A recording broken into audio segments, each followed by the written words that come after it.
Hello everyone, this is Darren at GNB Productions, and today we're going to be taking a look at the Sonic the Hedgehog 2 movie.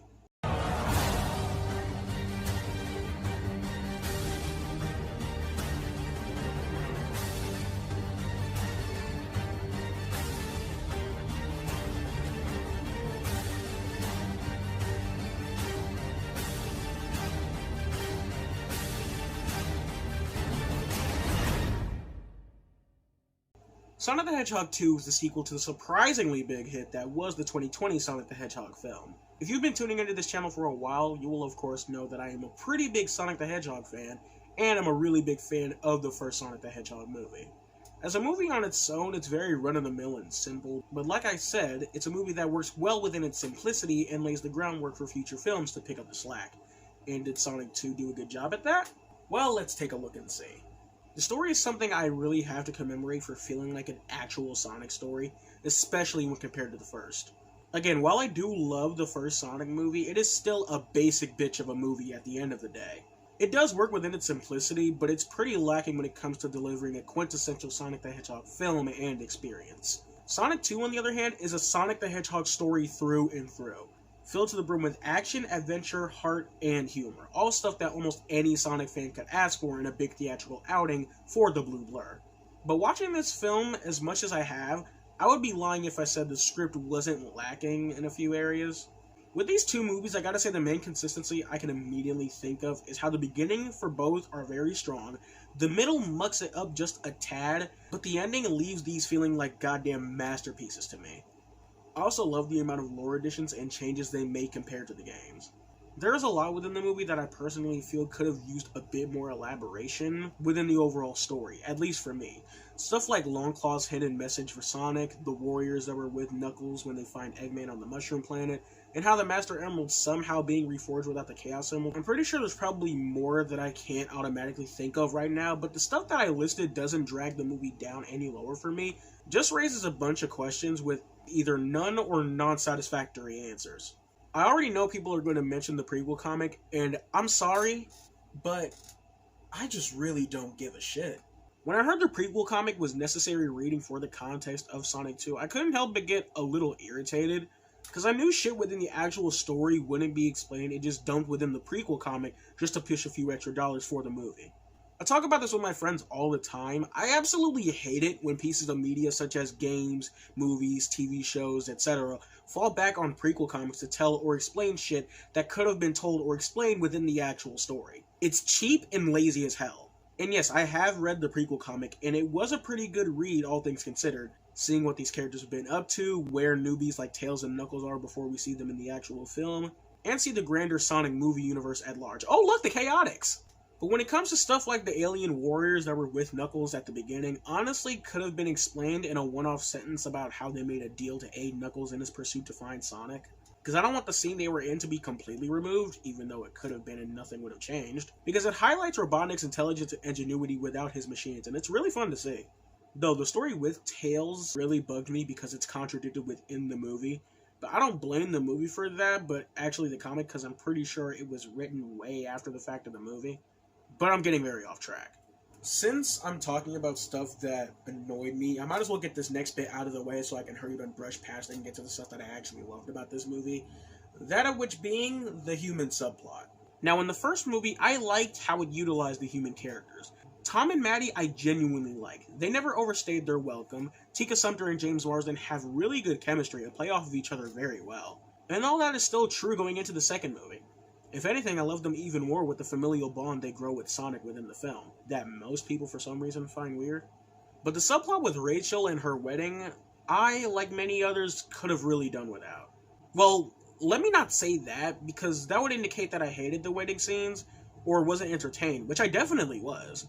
But it was right around where Rachel started questioning whether the love between her and Randall was real, and that's where it started to lose me.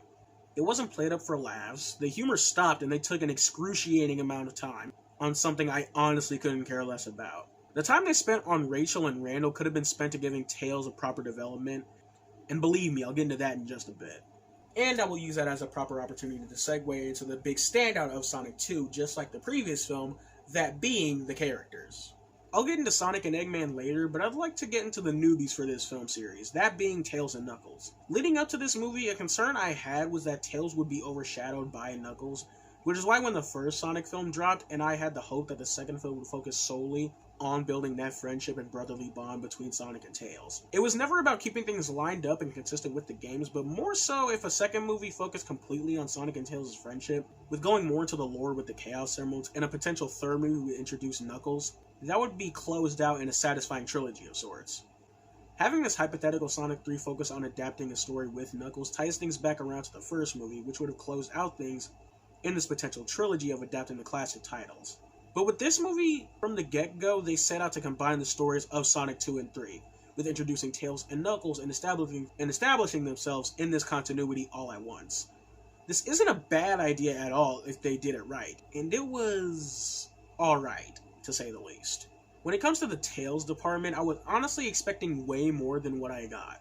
That's not me saying that Tails was bad in this movie, but compared to Sonic, Knuckles, and Robotnik, our other big Sonic characters, Tails really does get the short end of the stick. I was anticipating seeing the friendship between Sonic and Tails grow organically over the course of the film, but my hope was completely shut down after Sonic and Tails are chased by Knuckles to Wade's house. Cause in this scene, the chance to have their bond grow gradually is kind of abandoned because Sonic immediately puts his trust in Tails to help him on his quest to find the Master Emerald, for almost no rhyme or reason. It would have been more interesting for me if instead of having Sonic immediately put his trust in Tails, it would have been a gradual build of Sonic's reluctancy, having Tails tag along just to show his negligence to trust someone he just met. I've got an idea. Do you trust me? Of course not! I literally just met you! But it's also on the Tails side of things is where some stuff didn't work for me either. I feel like they leaned way too hard into him being a Sonic fanboy to where he doesn't feel like Tails, but some of the worst parts of Amy Rose, but that's just me. And this little running line cements to me how much of a fanboy he really is. We're flying! Did your butt just turn into a helicopter? A buttcopter! Oh, only Sonic the Hedgehog could come up with something like that. Wow, only Sonic the Hedgehog could win a dance battle that epic. Wait a second, what's that sound?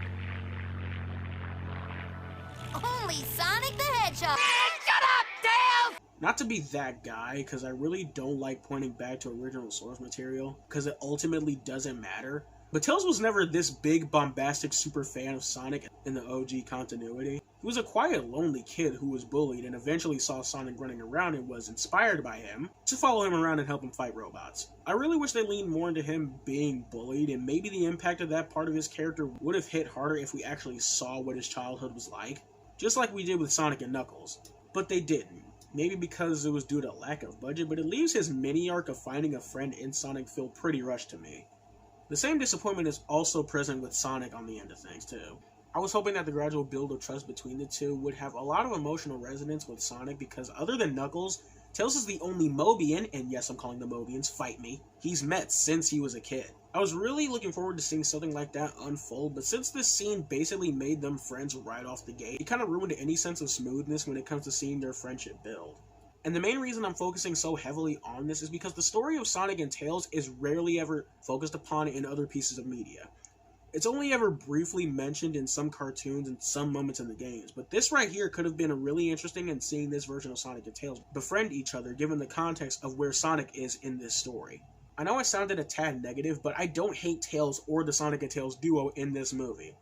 I was just left really wanting more instead of the way it was executed. I do overall still like Tails in this movie, and having Colleen O'Shaughnessy voice him was a godsend on Paramount's part, because she pretty much is the voice for Tails, and having anyone else voice him probably wouldn't work as well in my opinion.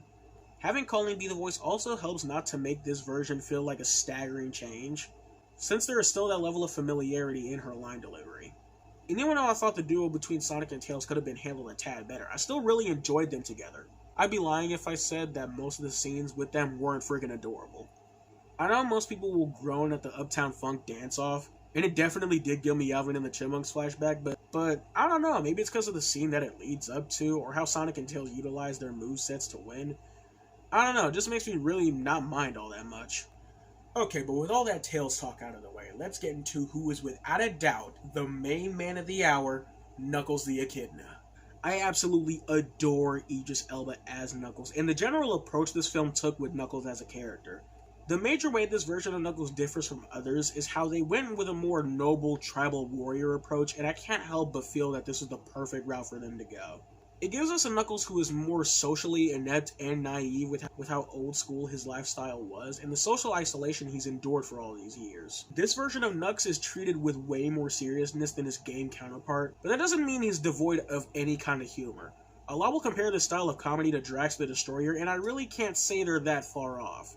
But they don't lean too hard into that kind of personality where it feels like a parody or ripoff. It still feels very much like Knuckles the Echidna. The relationship between Sonic and Knuckles is something I had the utmost amount of faith when it comes to this movie.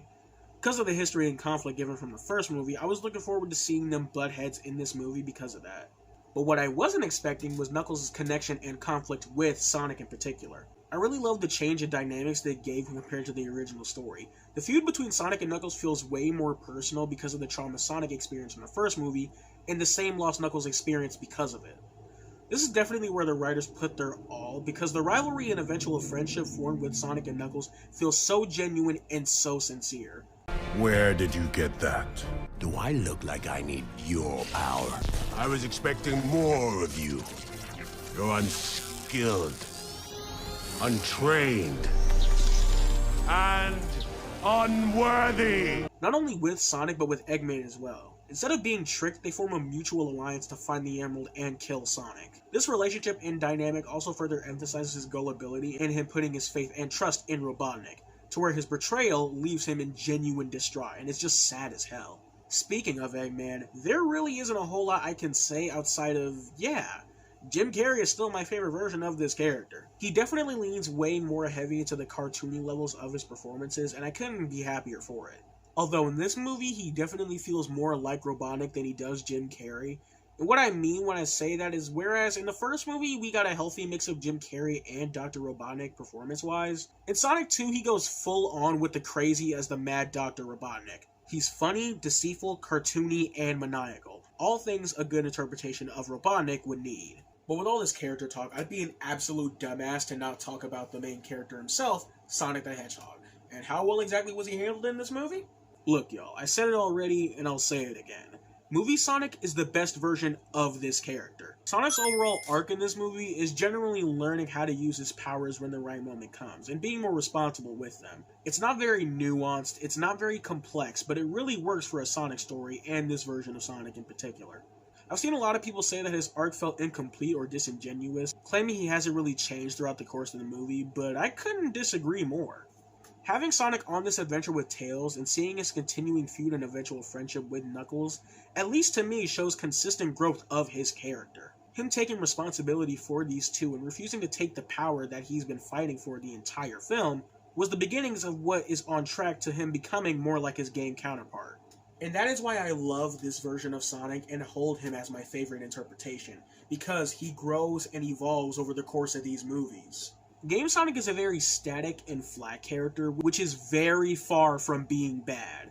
I love Game Sonic, and that style of character definitely works for the games. But that style of character would not have made for that interesting of a story with what they were trying to pull off. Having Sonic start out as this childish, immature, hyperactive kid, and seeing him grow to becoming more like the game version in Sonic 2 is why I love what this film franchise is doing. Is he a one-to-one depiction of how Sonic is in the games? No, not at all. But I don't need or want him to be. I like seeing this version of Sonic grow into being more like his game counterpart while still retaining the qualities that make him unique, and I'm looking forward to seeing how he continues to grow for the foreseeable future. The VFX and animations are also something that have to be celebrated. The first movie, especially compared to this movie, you can see a lot of the awkwardness when it comes to Sonic's animations, points that likely came about due to the redesign. With this movie, there didn't have to be any workaround with these designs, so these characters' animations and expressions are top-notch.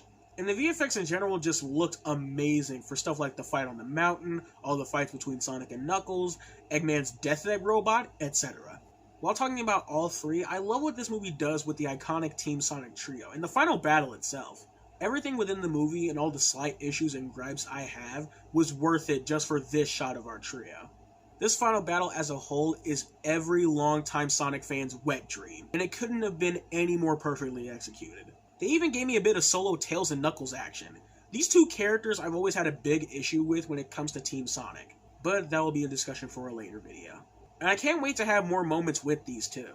Even though I unfortunately did get spoiled, Supersonic was absolutely and undeniably breathtaking to witness. I'm really glad they went all serious with his reveal, because any jokes they would have told would have completely killed the vibe. Having the end of the film take place at the baseball field was legitimately perfect. I couldn't have asked for a better way to bookend the film. It was just too goddamn heartwarming and wholesome. I love it. This film, while being a bit flawed, is nothing but an endless amount of fun.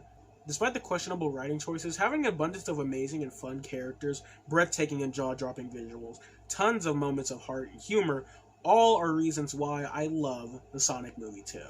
If you agree or disagree with anything I've said in this video, let me know right down there in the comments below. Also be sure to like and subscribe. This is GNB Productions, and if there's one reference that they made to the games that I absolutely love, because like there were a bunch of references in this movie. If there was one reference that I absolutely couldn't get enough of, it most definitely, without a doubt, had to be the bubble.